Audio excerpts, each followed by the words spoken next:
life. If you wanna get the info that'll help you throughout your life, yeah.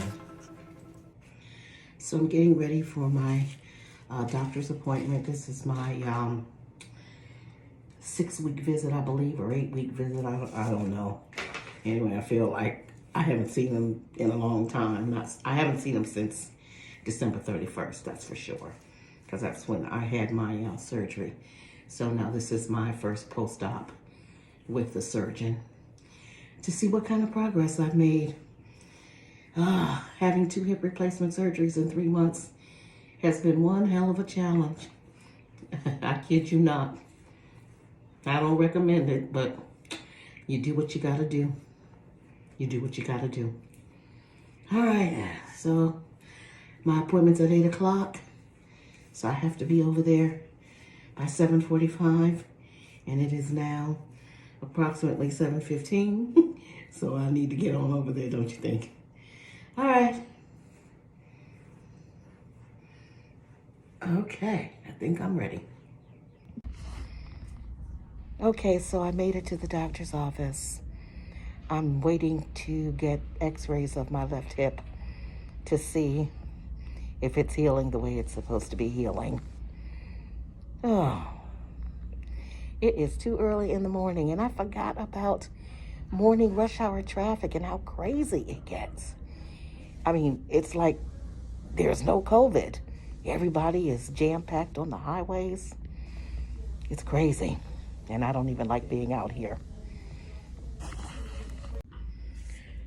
Okay, so now I'm in the waiting room waiting for Dr. Seiler to come in. As I was walking down the hallway, he took my cane away. He told me I didn't need it and made me walk the rest of the way to the waiting room. What kind of shadiggity is that? I can't wait to talk to him about this.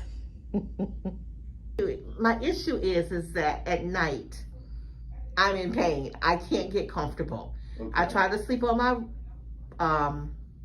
left, and then I try to switch over to my right, then I try to lay on my back. I don't want to take the oxycodone because I'm trying to not deal with that, so I take Tylenol. But I have not had any good night's sleep. Is that expected? Is that normal? No, so sometimes you can have this, especially if you have or don't want to take enough pain medicine. What happens at the beginning is that you can have these pains. It's like an aching. It's almost like when you did a little bit too much and it aches and never subsides to it. So that doesn't mean anything is wrong, right? So is it positional too, the pain that you cannot get comfortable? Like if you roll over constantly? Yeah, because I toss and turn a lot in bed. And so I have to be very mindful of how I position myself. I can't just, go from one side to the other. I have to kind of lay flat on my back for a little bit and then turn over to the next position. Actually, look great.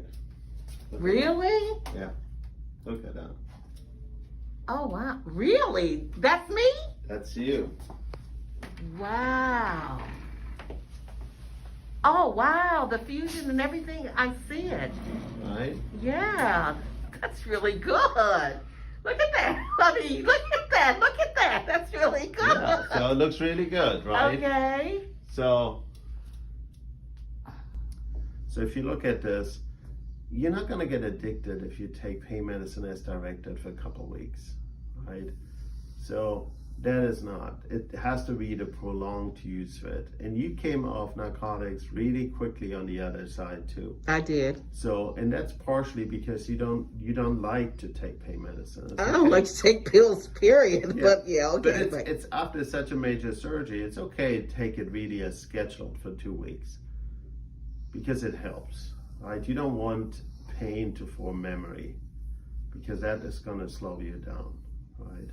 So I think overall you're gonna do okay. What we can do, we can add something that's going to help you get a good night rest and sleep, right? Because that's a complaint we get very often, that after surgery patients cannot get comfortable at night. It's not uncommon. Okay. Right? That's so good. You're not the only patient that is telling us that.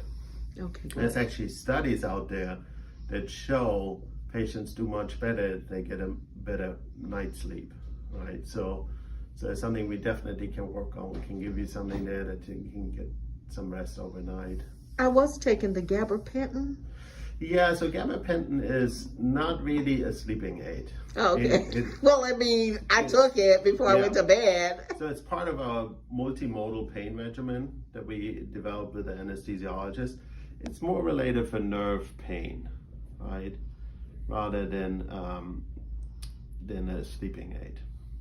So if you remember, you get the oxycodone, which is an opioid.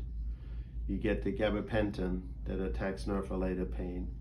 You get the Tylenol 3 times a day, and then you have meloxicam, right?